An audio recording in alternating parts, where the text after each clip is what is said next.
What's going on, comic book community? Longbox Love Affair here. A really quick video, a little bit of a story. Uh, Very aggravated, actually.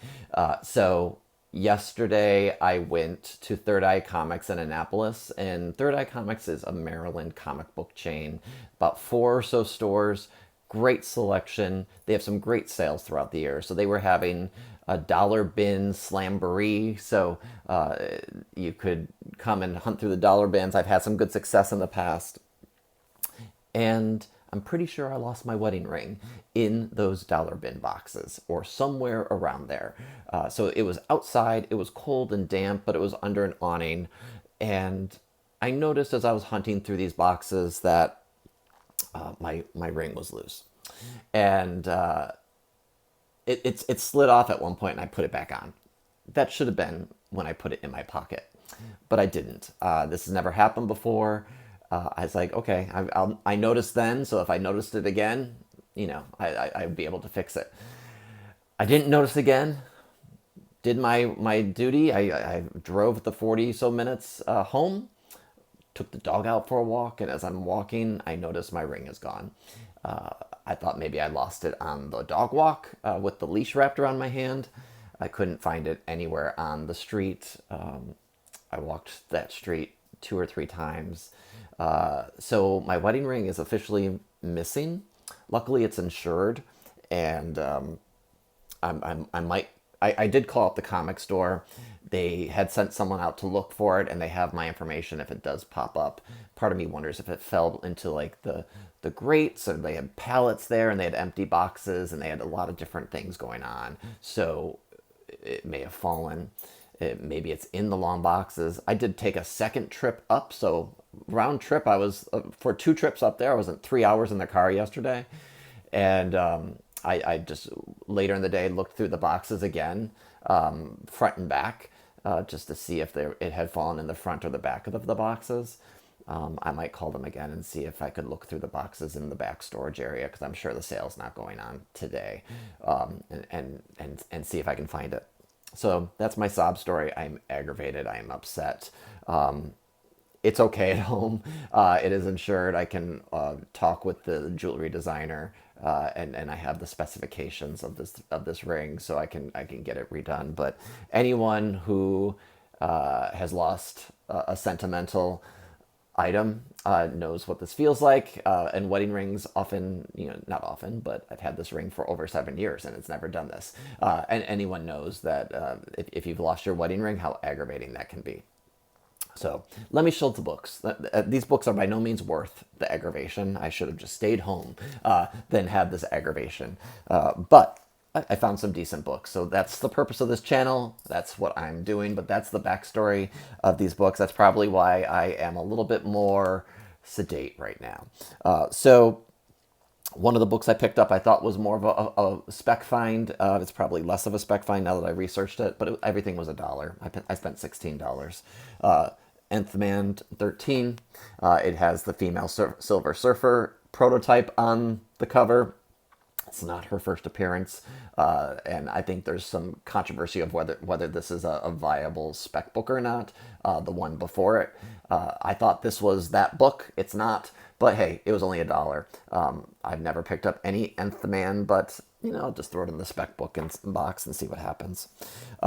Fantastic Four Life Story, one number variant cover. 2 copies of that. So there's some spec about this being the storyline for the Fantastic Four new movie. So, hey, it was sitting there after people had looked through the box, so I picked up 2 nice copies. They had a bunch of this Walking Dead, The Alien. This is that one shot that happened after the series ended on Image Comics. I never read it, so I picked this up just for a read. I actually don't think I read it. I'm pretty sure I didn't. I didn't want to pick it up. I was off of Walking Dead at that point. I had stopped reading, and yeah, so I'm looking forward to reading that. I Hate Fairyland, #1, first print. I believe this is the first print. So really nice copy condition. This is the only issue of Fairyland they had. Scotty Young. This is a really fun series. It's blood and gore in the most fun and animated way possible. There were two copies of Doctor Doom #1, the first and second print. First print, second print. So, given the fair certainty that Doom will appear in the MCU, this is not a bad book to have. I think the second print does fetch a little bit of money. So for $1, and a little bit of money, meaning $10 or $15 maybe, and really nice condition. Two copies of War of the Realms Omega #1. This is the first cover appearance of the new Valkyrie. So just a book that was spec'd on a lot, but just two nice copies to throw in the box. A series that I had never read, but I've been interested in reading, but they didn't have the full series. I would have picked up the full series for $1 each if they had it, but they had different printings that I know are probably a little bit harder to find. So if anything ever comes of it, it's good to have. Die #1, the 5th printing, and Die #3, the third printing. So they're pretty cool covers. I think this is Stephanie Hahn's covers. Yep, and really just fun finds. I picked up New Avengers 9, the first Black Order. Now, these bins, there's a lot of them. Row after row after row. A lot of the stuff is unbagged. A lot of the stuff is modern backstock.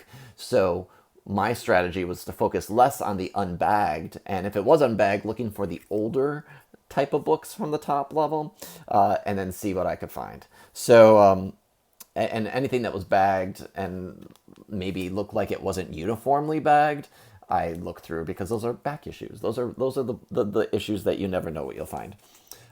This is random, but I picked up Hardcore #5. It is the Comic Defense variant. It was in like Comic Defense supply packs or something like that as incentive, and I couldn't remember if I had this variant in my Valiant collection. So this is just a throwback to my Valiant comic days. And then the last 3 books I have are censored. So they are sex criminals, not safe for work books. So, for instance, this is Sex Criminals 30, the Kevin Wada variant cover. These were bagged. I opened the bags because I'm not going to keep things in the poly bags. I think it's good to let them air, so to speak. And there's definitely some nudity or risqueness from a viewer standpoint with these books. But Sex Criminals is one of my favorite reads. It's a great series, especially the first 2 or 3 storylines.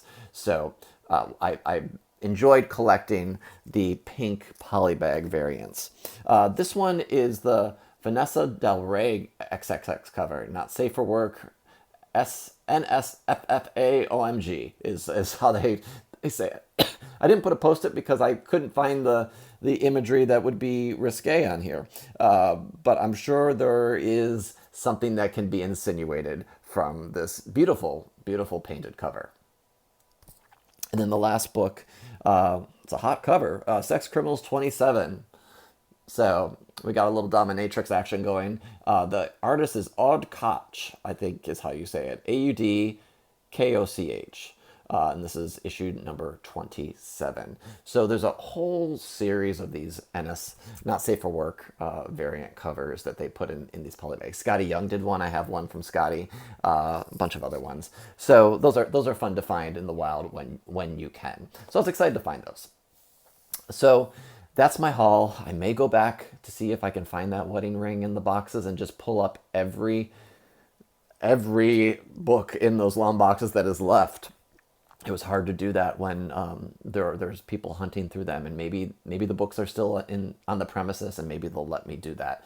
I don't know. I just don't know. I'm a little beside myself, but what will be will be. Maybe I'll end up with a new ring. Just my sob story for the day. Not trying to bring people down, so if you stuck it out this long, thank you. And I'll see you next time, and maybe I'll have an update on the ring. All right, take care. Bye-bye.